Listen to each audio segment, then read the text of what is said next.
1979년 6월 국내에서 벌어진 안타까운 사건을 오늘 준비했어요. 하루 사이에 3명의 성인이 실종되면서 약 100일 동안 생사를 알 수 없었던, 정말 많은 이들이 걱정했고 또 불안해했었던 사건입니다. 자, 여기 지금 위에 사진 한 장 보이시죠? 당시 실종된 사람들이에요. 이 두 사람은 부부인데요. 당시 실종된 이들은 이렇게 한 쌍의 부부와 그들의 운전기사였습니다. 평균 연령 30대의 젊고 건장한 이들이 어떻게 하루아침에 흔적도 없이 사라져버린 것일까요? 처음에 경찰은 이 사건을 그렇게 심각하게 생각하지는 않았어요. 쉽게 잡을 수 있다면서 자신만만해 했었지만 사실 사건은 생각보다 그렇게 쉽게 해결되지 않았습니다. 실종 부부의 그 가족들은요, 정말 그때 당시 되게 큰 돈이었어요. 1,000만 원이라는 현상금을 내걸고 그들을 찾기 위해서 적극적으로 나서기도 했습니다. 당시에 이런 전화가 왔었대요. 제보 전화 중에 현상금을 걸면 범인에 관한 결정적 제보를 하겠다. 이런 식으로 전화가 걸려왔었는데 제가 생각했을 때 이건 장난 전화였던 것 같아요. 이런 사건 있으면 장난 전화 거는 그런 사람들이 있죠. 자, 그리고 실종 부부의 4 자녀들이 TV에 나와서 엄마 아빠를 제발 돌려달라며 애원하기까지 했다고 합니다. 자, 그때 이제 딸들의 일기장이 공개가 되는데요. 이 딸들의 일기장에는 이렇게 적혀 있었다고 해요. 밖에 비가 오는데 엄마 아빠 어디서 비를 맞고 계세요? 우리 엄마 아빠를 데려간 아저씨, 제발 마음 좀 돌려주세요. 막내가 자꾸 엄마를 찾으면서 우는 바람에 딸 4명이 모두 끌어안고 엉엉 울었어요. 그러니까 이런 일기 내용이 공개가 됐대요, 당시에. 하지만 이런 딸들의 간절함이 담긴 일기가 공개되고도 3개월이 되도록 실종자들에 대해서 아무 소식도 들려오지 않았습니다.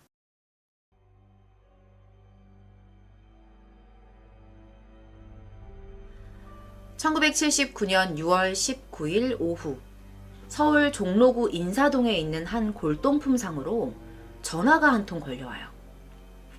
곧 주인이었던 정 씨가 전화를 받고요. 한참 동안을 통화를 합니다. 그리고 전화를 끊어요. 자, 이 위에 사진 보시면 남자분 계시죠? 그분이 정 씨예요. 그 골동품상의 주인이죠. 자, 전화를 끊은 정 씨의 표정이 상당히 들뜨고 기쁜 표정이었다고 해요. 왜냐면 통화했던 그 상대가 진귀한 그런 골동품, 질 좋은 이조백자를 팔겠다고 했기 때문이죠. 골동품상에서 그런 물건이 들어오면 나중에 그게 다 자신의 수익이 되는 거잖아요. 그러니까 되게 들떴던 거죠. 그리고 다음 날이었어요. 다음 날 오전 한 8시 반 정도에 이 정 씨가 어제 통화했던 사람하고 다시 한번 통화를 합니다. 그리고 골동품을 직접 눈으로 확인을 하기 위해서 약속 장소로 나서요. 약속 장소는 세종문화회관 근방에 있던 한 다방이었어요. 아마도 정 씨는 전날 밤부터 상당히 마음이 부풀어 있었겠죠. 그 부푼 마음으로 아침을 맞이했을 거고요. 또 설레는 마음으로 약속 장소로 향했을 거예요. 하지만 그 이후로 정 씨를 본 사람은 아무도 없었어요. 그게 마지막 모습이었던 거죠. 자, 그리고 그 다음날 6월 20일 오전에 이제 약속 장소에 나갔잖아요. 정 씨가 그 다방에. 거기서 한 남성을 만나게 돼요. 자, 간단한 대화를 나누고 박 씨는 정 씨에게 물건을 보러 가자 라면서 자신의 차에다가 태웁니다. 그리고 자신의 집으로 향해요. 그들이 처음 만나고 나누었던 그 짧은 대화 중에서도 이 박 씨, 남성 박 씨는 자신이 가지고 있는 골동품에 대해서 상당히 많은 관심을 보이고 원래 나는 골동품에 관심이 많다라는 이야기를 계속하죠. 그래서 이 정 씨도 아무 의심 없이 단순히 거래만을 생각하면서 그 박 씨의 차에 올라타지 않았을까 싶어요. 게다가 이 박 씨는요, 그 외모를 딱 봤을 때 상당히 건장했대요. 상당히 건장했고 인상도 무척 좋았다고 합니다. 차 안에서도요, 이제 계속해서 이제 그런 얘기를 나누면서 간 거지. 그러니까 의심할 그런 어떤 기류 같은 게 없었던 거야. 그리고 막 이런 말도 해. 박 씨가 내가 가지고 있는 골동품 다 합치면 거의 한 3억 정도 될 거야. 이런 얘기를 막 하는 거예요. 그러니까 당연히 이 골동품상 정 씨의 입장에서는 기대감이 부풀어 오를 수밖에 없는 거죠. 그렇게 박 씨의 집에 도착을 합니다. 그리고 박 씨는 자신의 동거녀였던 김 씨와 새들어 살고 있던 할머니한테 차 키를 줘요. 그러면서 오랜만에 영화 좀 보고 와 이러면서 밖으로 내보냅니다. 자, 정 씨는 물건을 보러 온 거예요. 근데 박 씨는 정작 물건은 보여주지 않고 그를 안방으로 데리고 와서 이런 말을 해요. 아, 그 물건이 워낙에 귀해서 내가 저쪽에 경기도 수원에다가 좀 감춰뒀어요. 근데 혹시 당신 돈을 어느 정도 조달할 수 있죠? 이렇게 물어보는 거예요. 자, 그래서 이 정 씨가 이렇게 대답해요.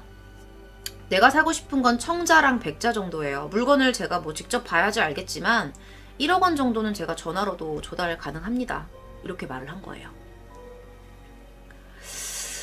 정 씨는요, 실제로 본인이 물건을 가지고 있지도 않으면서 자신을 굳이 여기까지 데리고 와서 계속 현금 조달에 대한 것만 캐묻는 박 씨가 점점 의심스러워졌어요. 그래서 뭔가 이상하다, 안 되겠다는 생각에 차라리 거래를 하지 말자, 나가자 이곳에서 라는 생각을 하고 거래를 포기합니다. 그리고 돌아가려고 하는 순간에 박 씨가 돌변해요. 칼을 꺼냅니다. 그리고 정 씨의 목에 들이대고요. 반항하면 죽이겠다고 협박을 하기 시작합니다. 자, 물건도 없는 상태에서 그 누구의 간섭도 받지 않을 수 있는 자신의 집으로 데리고 온 것부터가 이미 계획적인 범죄임을 알 수 있는 부분이죠. 예상대로 박 씨는요, 자신이 준비해둔 어떤 그런 물건들, 끈 같은 거, 이런 것들을 가지고 정 씨를 결박을 해요. 그리고 풀어주지 않습니다. 그리고 오후 2시 정도가 됐을 때 이 박 씨가요, 정 씨한테 이런 말을 해요. 네 부인한테 전화 좀 걸어. 그래서 돈 준비해서 나오라고 시켜. 너 살고 싶으면 쓸데없는 얘기 하지 마. 이렇게 말을 한 거예요. 그래서 정 씨가 가게로 전화를 걸어요. 아내하고 통화를 하기 위해서. 근데 전화를 받은 사람은 아내가 아니었고 그 골동품상의 직원이었어요. 그래서 그 직원한테 이렇게 말해요. 정 씨가. 물건을 지금 하나를 매입해야 하니까 애들 엄마한테 계약금 500만 원 준비해서 땡땡 다방 주차장으로 나오라고 해라. 그 앞으로 내가 사람을 보낼 것이다. 이렇게 말을 한 거죠. 자, 박 씨가 원한 건 돈이었어요. 이 칼을 들이댄 박 씨가 원한 건 돈이었어요. 그리고 정 씨는 박 씨가 시키는 대로 아내에게 전화를 걸기까지 했습니다. 그리고 돈이 필요하다면 얼마든지 주겠다라는 말까지 하죠. 하지만 박 씨는 정 씨의 목을 졸라요. 그리고 살해해요. 그리고 그 죽은 정 씨를 의자에 앉혀서 얼굴을 수건으로 덮어뒀습니다. 그리고 안방문을 잠갔고요. 자신의 목적이었던 돈을 얻기 위해서 정 씨 아내와의 약속 장소로 향했습니다. 당시 약속 장소였던 그 다방에는요, 그 정 씨의 아내였던 오 씨와 그녀의 운전기사였던 이 씨가 함께 있었다고 해요. 그리고 그 사람들은 아무 의심도 하지 않았어요. 왜냐면 남편하고 그냥 정상적인 통화를 했기 때문에 아무 의심도 하지 않고 박 씨를 따라서 그의 집으로 또 향했어요. 박 씨의 집 앞에 도착을 했고요. 박 씨는 우선 아내였던 오 씨, 그 정 씨의 아내였던 오 씨만 집 안으로 들어오라고 합니다.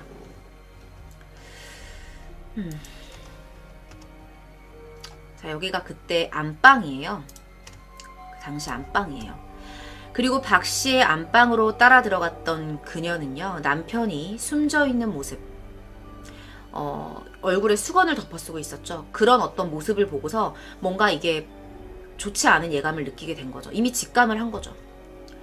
그리고 두 번째로 그녀가 확인한 것은요, 칼을 들고 안방 문 앞을 막고 서 있었던 박 씨였습니다. 칼을 들고 있던 박 씨는요, 이렇게 말해요. 나는 기관에서 나온 사람이야. 조사할 게 있어서 그런 거야. 라면서 소리를 막 지르는 거죠. 겁에 질렸겠죠. 너무 무서웠겠죠. 그래서 이 오 씨는요, 무서워서 이제 도망가려고 했지만 이미 박 씨가 칼을 들고 위협하고 있었기 때문에 어떻게 할 수가 없었어요. 결국 박 씨는 오 씨를 결박해요. 그리고 나서 정 씨의 시신 옆에 앉혀둡니다. 오 씨는 이렇게 말해요. 나에게 어린 자식이 4명이나 있다. 절대 신고하지 않을 테니까 제발 살려달라. 이렇게 사정을 합니다. 하지만 박 씨는 오 씨로부터 이곳에 온 것을 운전기사만 알고 있다라는 그 사실만 확인을 해요. 지금 여기 당신 온 거 운전기사 말고 몰라? 이렇게 물어본 거예요. 그래서 그 사실만 확인을 하고 그녀를 목졸라서 살해해요. 그리고 집 앞에서 오 씨를 기다리고 있었던 운전기사에게 들어와서 차 한잔 하세요 라는 말로 집 안으로 유인합니다. 그리고 곧 그를 흉기로 위협해서 결박하고 운전기사 역시 목을 졸라서 살해했어요. 애당초에 그는요, 자신의 금전적인 목적을 달성하고 행여 자신을 신고할 수도 있을 만한 그런 모든 사람들을 죽이려고 다 계획했던 거예요. 그래서 결박할 만한 그런 도구도 있었고 칼도 가지고 있었고 다 갖고 있었던 거죠. 왜냐면 그 사람들을 풀어주면 자기가 잡히잖아. 근데 이미 죽일 생각을 하고 있었던 거야. 완전 범죄를 노렸던 거예요. 자, 24시간도 안 되는 시간 동안 박 씨는 3사람을 살해했어요. 그리고 자신이 원하던 돈도 챙겼습니다. 그리고 3사람의 시신을 작은 방에 있던 벽장에 유기했어요. 그리고 그 문을 철사로 감아놨대요. 마지막으로 그가 완전 범죄를 위해서 했던 건 뭐였냐면 그의 집 앞에 주차되어 있던 그 기사의 차량 있죠. 그 차량을 자신이 직접 운전을 해서 망원동에 있는 한 주택가에다가 버리고 달아났어요. 자, 돌아오는 길에 밥까지 사 먹었다고 합니다. 얼마나 여유가 있었으면. 완전 범죄라고 생각해서 밥이 넘어갔던 걸까요? 그때가 만약에 요즘처럼 CCTV가 눈이 닿는 곳에 있었다면 잡히고도 남았겠죠. 근데 그런 여유가 있었나? 이해가 안 가요, 이 부분이. 경찰 수사에 대한 이야기를 조금 할게요. 처음에 경찰은요, 이렇게 얘기해요. 이런 사건은 골동품 거래 그거 하는 애들, 암거래 하는 놈들만 몇 명 잡아다가 그냥 조사하면 금방 잡을 수 있어. 별거 아니야. 이런 태도를 가지고 수사를 시작한 거예요. 그래서 조기 해결할 수 있다 이러면서 되게 자신했던 거죠. 근데 막상 시작을 하고 나니까 아무 성과가 없는 거예요. 아무 성과가 없고, 그리고 100일이 지나도록 아무런 성과가 없었던 거예요. 당연히 언론에서는 매일 경찰의 무능함을 질타했죠. 경찰은 전국에 공조체제를 구축해서 범인을 빨리 잡아내라 이렇게 독촉을 했어요. 그리고 용의자의 몽타주까지 전국에다가 뿌렸습니다. 하지만 그 몽타주는 나중에 밝혀진 바 모두 엉터리였다고 드러났습니다. 자, 이 사건이 6월 달에 일어났죠. 근데 6월에 그 사람들이 실종된 이후에 그 골동품 업계에 있었던 중개상들을 몇 명을 조사를 했냐면 약 3,400명 정도를 조사를 했대요. 그렇게 많은 사람들이 경찰 조사를 받은 거죠. 분명히 중개상들이 그랬을 거라고 이제 딱 한정을 짓고 그 안에서만 조사를 했던 거예요. 자, 인사동 일대의 골동품 거래가 이것 때문에 거의 올스톱 될 정도로 지장이 있었고요. 조사 과정 중에서 이 사건이랑 무관한 별도의 사건으로 입건된 사람들이 약 100여 명 정도가 됐다고 합니다. 자, 이들 중에서 한 중개상은요, 조사 도중에 투신 자살을 기도하기도 했고요. 실종 부부의 골동품상에서 일하고 있었던 직원은 수사 도중에 실신하기도 했습니다. 그래서 강압 수사가 이루어졌던 것이 아니냐라는 의혹도 제기가 됐었어요. 이렇게 수사가 장기화되고 정작 얻어지는 것은 없고 실종자들에 대한 일체 정말 한 가지 이런 흔적도 발견이 되지 않아. 전화도 안 와. 이렇게 되면서 영구 미제 사건으로 남게 되는 거 아니야? 이런 우려가, 정말 그런 우려의 목소리가 되게 커졌어요. 그런데 그러던 와중에 경찰로 한 건의 결정적인 제보가 들어오게 됩니다. 자, 어떤 결정적인 제보였는지 여기서부터 여러분 잘 들어주세요. 한 경찰 정보원이 있었어요. 그 의료업에 종사하는 경찰 정보원이 있었는데 경찰한테 어떤 정보를 주는 사람이었겠죠? 한 경찰 정보원이요, 인천에 살고 있는 김 씨라는 남성으로부터 얻어낸 정보가요, 경찰 쪽으로 흘러 들어가게 된 거예요. 자, 그 정보가 뭐였는지 말씀드릴게요. 인천에 살고 있는 김 씨라는 남성이 있었는데요. 그 남성의 딸이 김 씨에게 이런 말을 했대요. 아빠, 요즘에 나랑 동거하는 그 남자 기관원 사칭하고 다녀. 그리고 요즘에 행동이 이상해. 이런 말을 아빠한테 했던 거죠. 그리고 아빠였던 김 씨는 그 말을 이제 경찰 정보원한테 흘린 거예요. 그리고 경찰 정보원은 그 정보를 이제 경찰 쪽으로 넘긴 거죠. 자, 이런 정보가 이제 제보가 되면서 경찰에서는 기관원을 사칭했던 전과자들의 사진을 일일이 다 찾아서 분류를 합니다. 다 분류를 해본 결과 3년 전에 공무원 사칭 및 공갈죄로 구속된 바가 있었던 사람을 찾아냈어요. 근데 그 사람이 박 씨였다는 걸 발견하게 되죠. 그 내연남이었다는 사실을, 그 동거남이었다는 사실을 발견하게 된 거예요. 경찰은 곧 그를 추적했고요. 그에 대해서 조사를 막 하고 있는데 때마침 이런 사실을 알게 돼요. 자, 정 씨 부부와 운전기사가 실종됐었던 게 6월 달이었잖아요. 근데 그 시기에 이 박 씨가 자신의 자택 집 마당에 정원수를 심겠다면서 조경 공사를 했다는 거예요. 땅을 팠다는 거죠. 근데 이런 게 다 어떤 정황이었지만 워낙에 그때 단서도 없고 이랬기 때문에 이걸 무시할 수는 없었던 거예요. 그리고 사건이 발생하기 한 4에서 5일 전에 피해자 정 씨가 기관원을 사칭한 사람을 만나러 나갔었다. 이런 진술도 있었기 때문에 이 제보에 더 힘을 실어서 조사할 수밖에 없었던 것 같아요.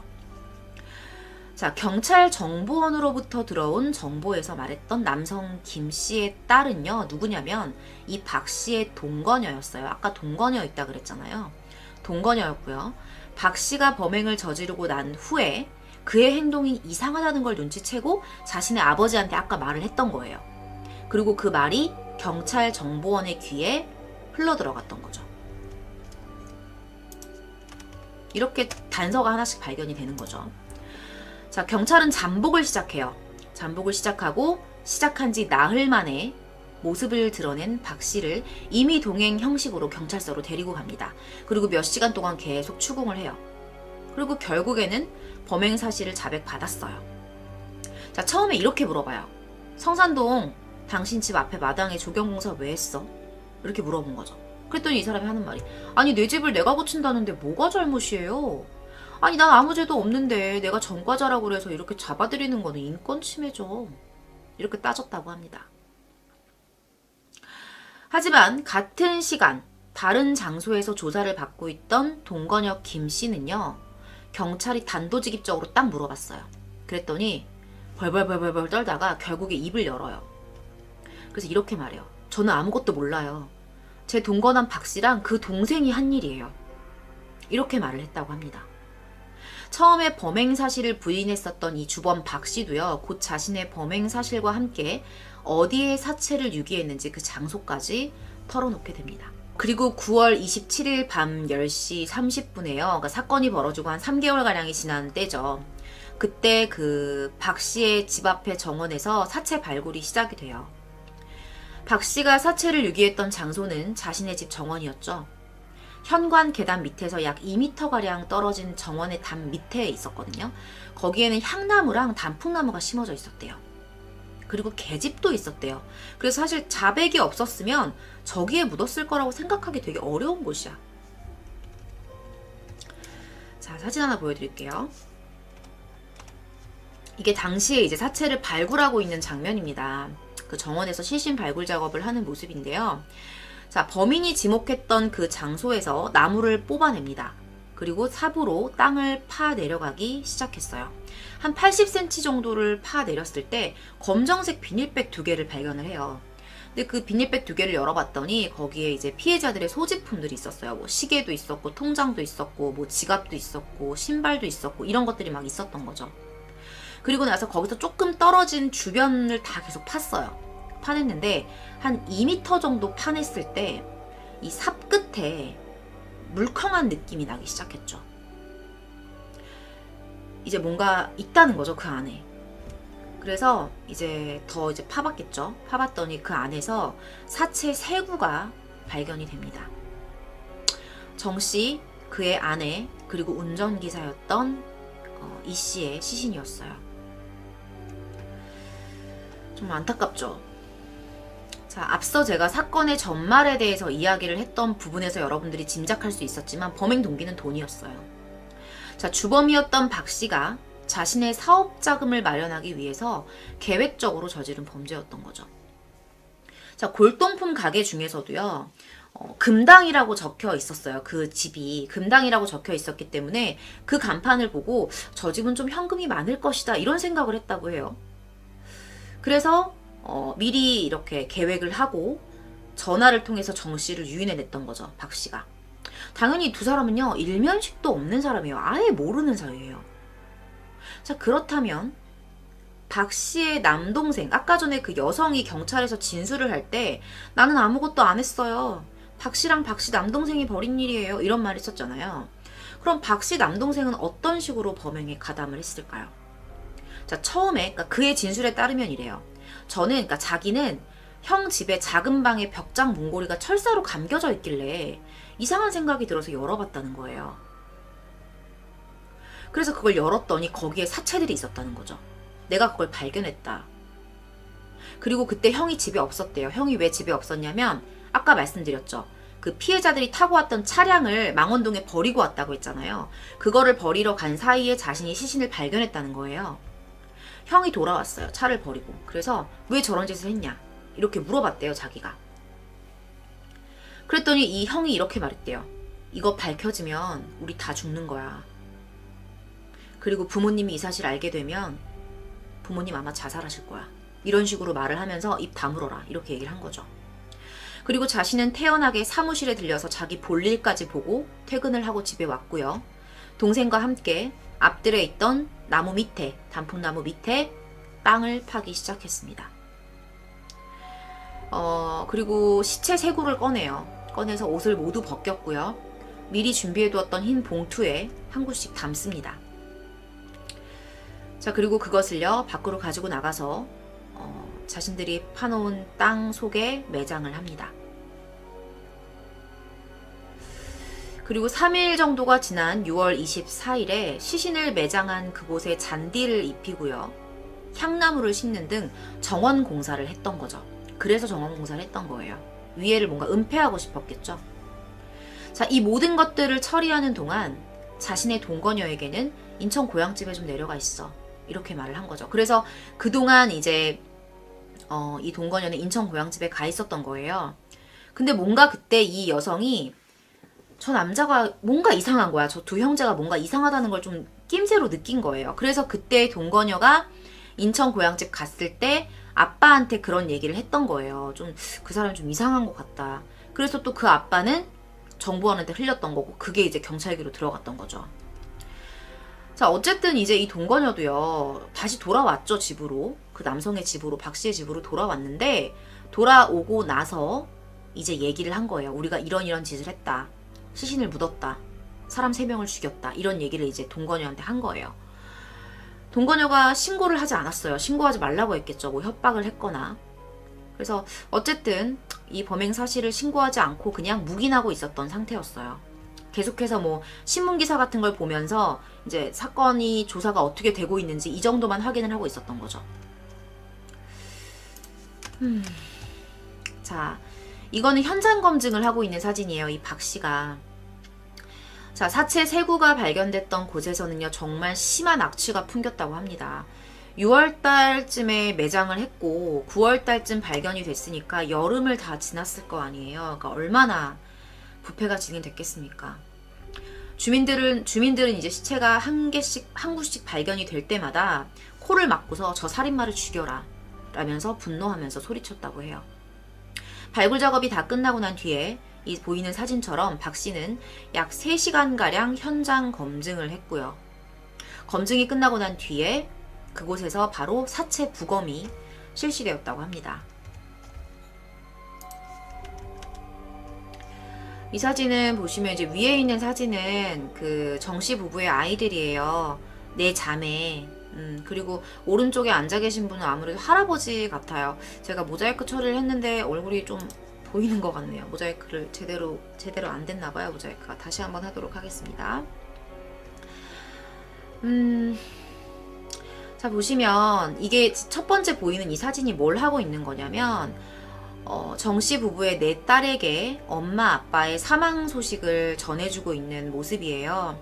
아무래도 할아버지가 전해주고 있는 모습인 것 같은데요. 엄마 아빠를 기다리고 있던 아이들, 아무것도 모르고 언젠간 엄마 아빠가 돌아올 것이라고 기다렸었겠죠.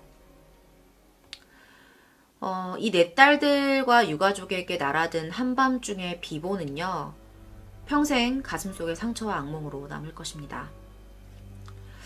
이 사건은요, 한 인간의 탐욕과 악독함의 끝이 한 가정의 많은 이들의 평생에 정말 지울 수 없는 그리움과 아픔을 만들어낸 정말 화나는 일이에요. 1980년 2월 20일 오전 10시에 서울 인사동의 골동품상 금당 주인 정씨 부부와 그들의 운전기사를 살해했던 사건의 선고 공판이 열립니다. 이날 선고 공판에서 주범이었던 39살 박 씨는요, 강도살인, 사체유기 등의 죄를 적용해서 사형을 선고받았고요.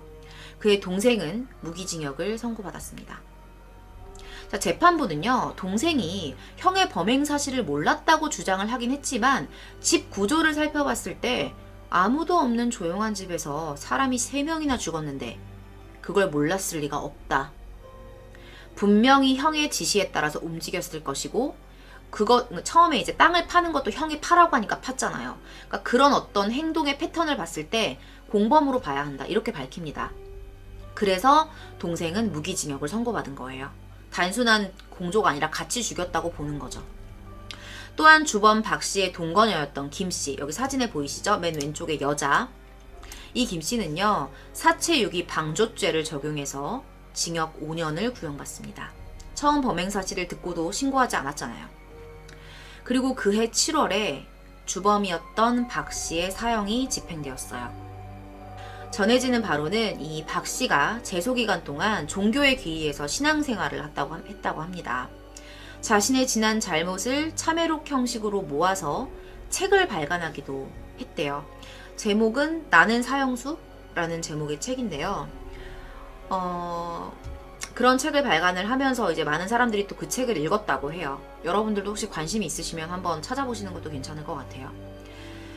또한 사형 집행 후에 자신의 신장과 눈을 기증했다고 해요.